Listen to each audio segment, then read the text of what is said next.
Bonjour à tous les auditeurs et auditrices de vipradioonline.fr. Vous écoutez notre flash radio RVPB en podcast avec l'essentiel de l'actualité nationale. Aujourd'hui, en sport, Jeannie Longo, figure du cyclisme français féminin, décroche à 66 ans un 62e titre de championne de France dans sa catégorie. Elle a participé samedi 19 juillet à l'épreuve à Saint-Sauveur-le-Vicomte dans la Manche.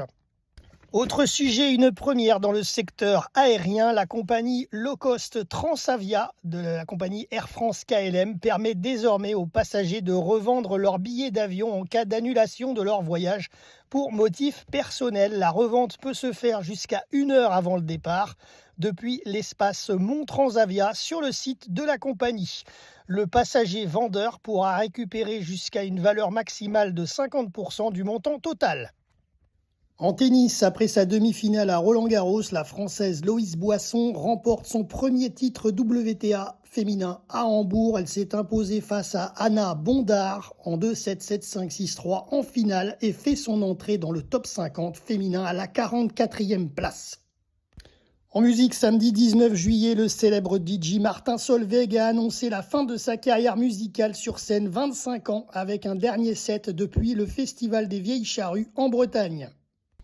Info Conso, l'UFC Que Choisir a annoncé avoir lancé une action de groupe visant le constructeur automobile Stellantis et Citroën pour réclamer le versement d'indemnités aux propriétaires de véhicules équipés d'airbags Takata, faisant l'objet d'une immobilisation forcée.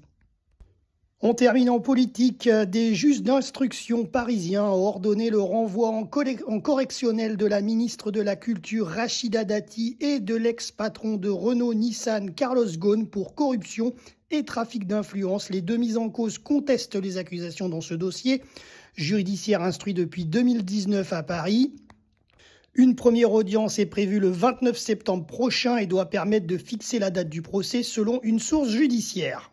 Le procès pourrait se tenir après les élections municipales prévues en mars 2026. Le président de la République Emmanuel Macron a pris note de la décision du renvoi en correctionnel. Un renvoi n'étant pas une condamnation, elle peut donc poursuivre son travail au gouvernement. Fin de notre flash radio, mardi 22 juillet 2025. Jérôme pour RVPB, vipradioonline.fr.